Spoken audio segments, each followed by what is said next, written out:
और अब बात कर लेते हैं अभी मंजरनामे पर छाए डोनाल्ड ट्रंप की। डोनाल्ड ट्रंप जिन्होंने एससीओ के ऊपर जो भी कमेंट्स किए, अब उन्होंने ये एतराफ़ किया है अपने एक ट्वीट में कि इंडिया रूस और चाइना के कैंप में जा चुका है। ट्रुथ सोशल पर उन्होंने ये ट्वीट किया है और इन अ वे आपके ख्याल में क्या वो ये एतराफ़ कर रहे हैं कि इंडिया उनके हाथ से निकल चुका है?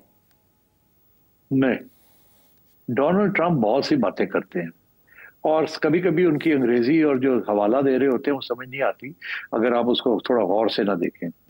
अब उसमें जो ट्वीट की है उन्होंने कहा कि वी हैव पुश्ड इंडिया, ऐसे ही है ना, कोई वी का इस्तेमाल किया गया। इसका ये मतलब नहीं है कि जी वो तस्लीम कर रहे हैं कि मैंने पुश कर दिया।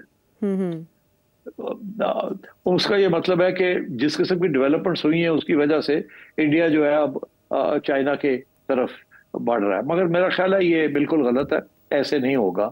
मेरा अपना तज्जिया ये है कि इंडिया बिल्कुल चाइना के कैंप में नहीं जाएगा। इंडिया अपने रशिया के साथ तल्लुकात रखेगा, मगर इंडिया और चाइना के जो प्रॉब्लम्स हैं बड़े गहरे हैं और सबसे बड़ा उसके अंदर इश्यू पाकिस्तान है।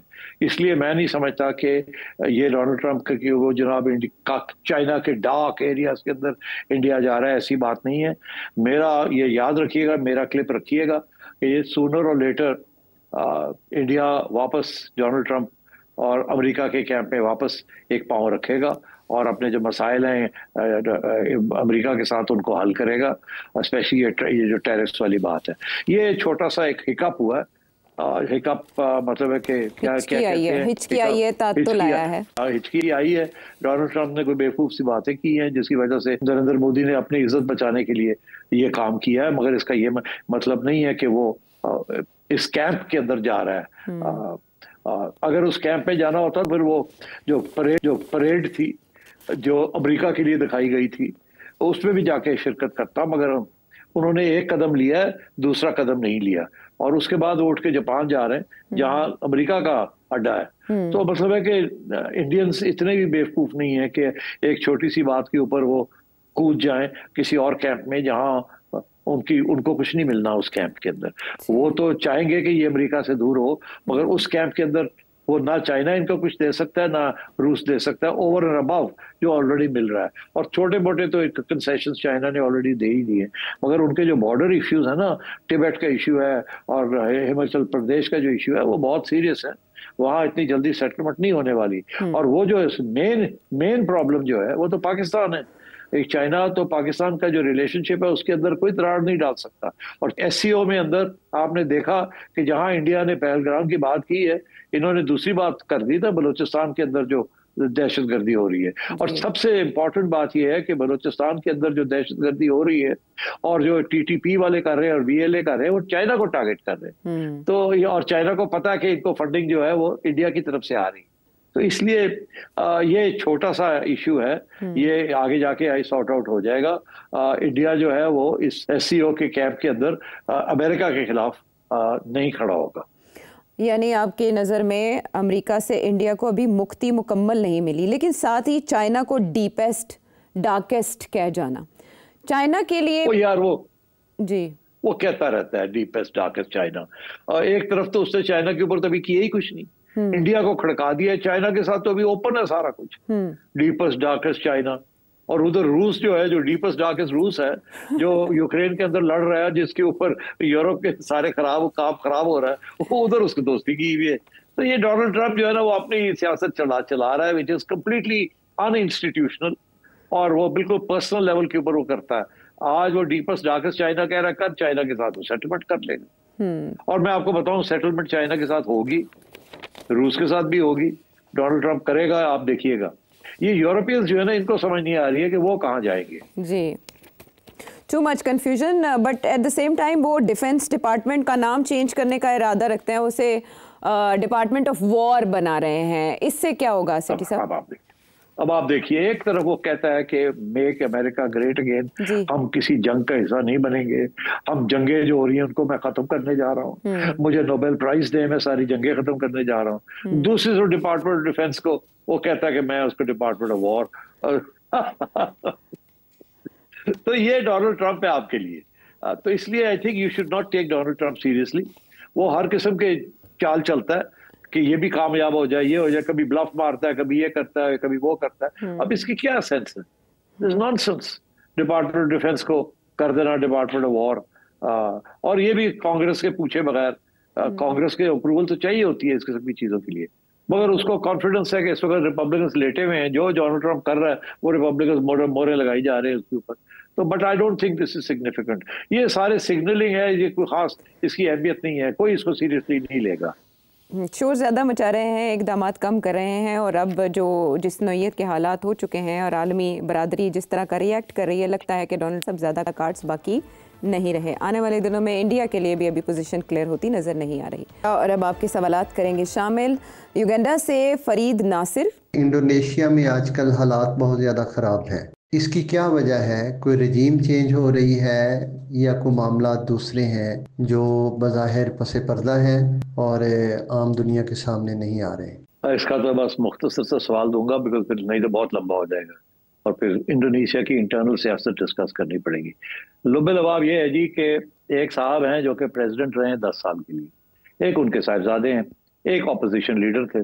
वो ऑपोजिशन लीडर जो थे वो अपनी पार्टी छोड़ के वो चले गए हैं प्रेसिडेंट साहब की पार्टी के अंदर, और अगर ये जो इलेक्शन होने जा रही है उसमें वो खड़े हो गए हैं एज प्रेसिडेंट, और मुका कर लिया विद द सिटिंग प्रेसिडेंट, जो 10 साल के बाद अब फिर से प्रेसिडेंट नहीं बन सकते।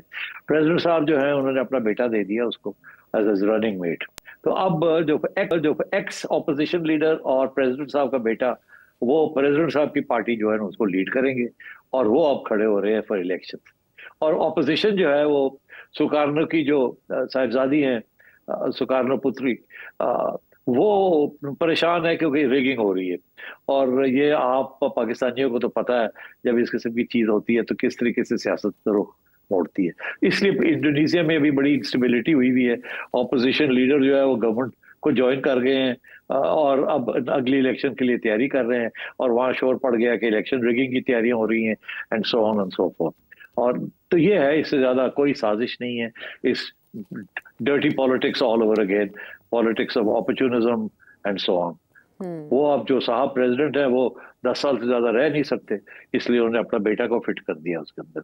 तो आने वाले प्रोग्राम्स में इस पे तफसील से बात करते रहेंगे जैसे सिचुएशन आगे जाती है इंडोनेशिया में। खालिद अवैस साहब लाहौर से क्या जानना चाह रहे हैं? मेरा सवाल आपके तजर्बे को सामने रखते हुए कि जो कि आप चीफ मिनिस्टर केयर टेकर रहे पंजाब के, जो कि पाकिस्तान का सबसे बड़ा सूबा है, क्या आप समझते हैं कि जो आजकल जो बहस नए सूबों के बारे में छिड़ी हुई है, नए सूबे बनने से क्या हमारी तमाम बीमारियों का इलाज मुमकिन होगा, या जो चैलेंजेस हमें दरपेश हैं, खास तौर पे जबकि हम मकामी हुकूमतें जो कि फंक्शनल नहीं हैं और हमारी कमजोर मईशत, क्या ये बोझ बर्दाश्त करेगी और क्या ये गवर्नर्स के फेलवर्स तो नहीं होंगे इससे? देखिए, मेरा ख्याल है कि ये शोशा छोड़ा गया है प्रोविंसेस को समझाने के लिए, 4 प्रोविंसेस को, कि आप बिहेव करें। एनएफसी अवार्ड उसको रिवाइज करना है, बड़ी ज़रूरत है उसकी। अगर आप बिहेव नहीं करेंगे तो फिर हम आपको तोड़ देंगे और नई प्रोविंसेस बना लेंगे, फिर उनको संभालना आसान हो जाएगा, बिकॉज वो सारे डिपेंडेंट होंगे फेडरल गवर्नमेंट के ऊपर। तो ये एक किस्म की आप समझें कि मीडिया के अंदर एक प्रेशर टैक्टिक है। कोई 12 सूबे कोई नहीं बनने, ये वक्त नहीं है इस किस्म की नई कंट्रोवर्सी को आगे ले जाने का। ये इसी हद तक थी। बहुत मसाइल हैं नए सूबे बनने में, और ये इधर नहीं जाएगी। वो सिर्फ ये चाहती है कि एनएफसी अवार्ड जो है वो जो है उसको रिवाइज कर लिया जाए, और ये जो 4 सूबे हैं ये मान जाए इस बात को। इससे ज्यादा मैं नहीं समझता कि कोई इश्यू है। अभी एक बहुत अच्छा आर्टिकल लिखा गया, आप जरूर पढ़िएगा उसको। एक्स गवर्नर है इशरत हुसैन साहब, गवर्नर स्टेट बैंक, एडवाइजर भी रहे हैं, बहुत तजर्बाकार शख्स हैं, और उन्होंने बहुत सी स्टडी की। उन्होंने एक मजमून भी बड़ा अच्छा सा लिखा है जो बताता है कि इस वक्त ये टाइमिंग भी ठीक नहीं है और कॉम्प्लिकेशंस भी बहुत है। इसलिए मेरा ये मौक़िफ़ है कि ये डिलिबरेटली शोशा छोड़ा गया है, ताकि इस वक्त सिंध वाले जो तंग कर रहे हैं या केपी वाले जो तंग कर रहे हैं, उनको एक धमकी है कि अगर आप बिहेव नहीं करेंगे तो फिर हम ये भी कर सकते हैं वाया कॉन्स्टिट्यूशनल अमेंडमेंट। तो इसलिए मेरा ख्याल है ये it's not going anywhere.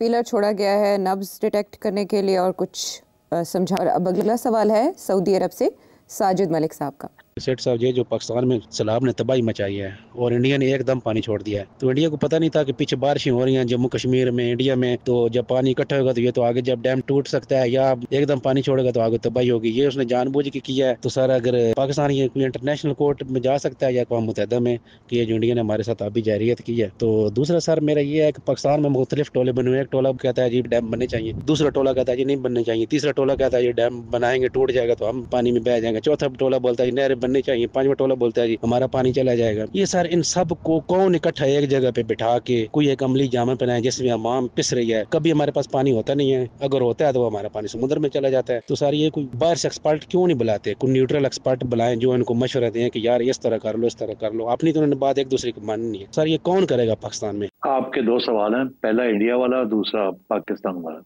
India, देखिए ये इंडिया कोई जानबूझ के नहीं कर रहा, ये कंस्पिरेसी थ्योरी जो है इसको छोड़ दें। उसकी वजह यह है कि पानी आ रहा है पीछे से, बारिशें भी हो रही हैं और पीछे से पानी भी आ रहा है, ग्लेशियर्स भी मेल्ट कर रहे हैं। अब उनके डैम्स जो हैं जब वो भर जाते हैं तो उनको छोड़ना पड़ता है और ये 3 दरिया उनके हैं और ये इंडस वाटर ट्रीटीज में लिखा है, उनका हक है, जब वो छोड़ देंगे। अब इसलिए हमारे लिए जो इश्यू बनता है वो ये बनता है कि यार हमें पहले बता तो दो, टाइम पे बता दो ताकि हम कोई अपना तैयारी कर लें। इस दफा हुआ ये है कि उन्होंने टाइम पे नहीं बताया आपको, और जो नॉर्मल मैकेनिज्म है इंडस वाटर ट्रीटीज है उसके जरिए नहीं बताया कि ये होने जा रहा है और हम ये करेंगे। उन्होंने इनडायरेक्ट रूट लिया है डिप्लोमेटिक सोर्सेज के जरिए, जिसके साथ डिले भी होगी और पूरा डेटा भी नहीं मिला। तो आई थिंक इस हद तक तो है, उन्होंने सोचा होगा कि थोड़ा तंग भी करते हैं, इसमें कोई शक नहीं है। मगर क्या ये एक पूरी साजिश थी? अभी वो सोच रहे हैं कि ये कर सकते हैं। वो इस दफा उनको पता चल गया है कि कर सकते हैं, अगर करना चाहें तो धमकी भी दे सकते हैं। उनका एक जर्नैल है जो कि ऐसी बातें भी कर रहा है कि हमें इस्तेमाल करना चाहिए इस तरीके से कि इस टाइम पे छोड़ दें, इस टाइम पे ना छोड़ें, वगैरह वगैरह।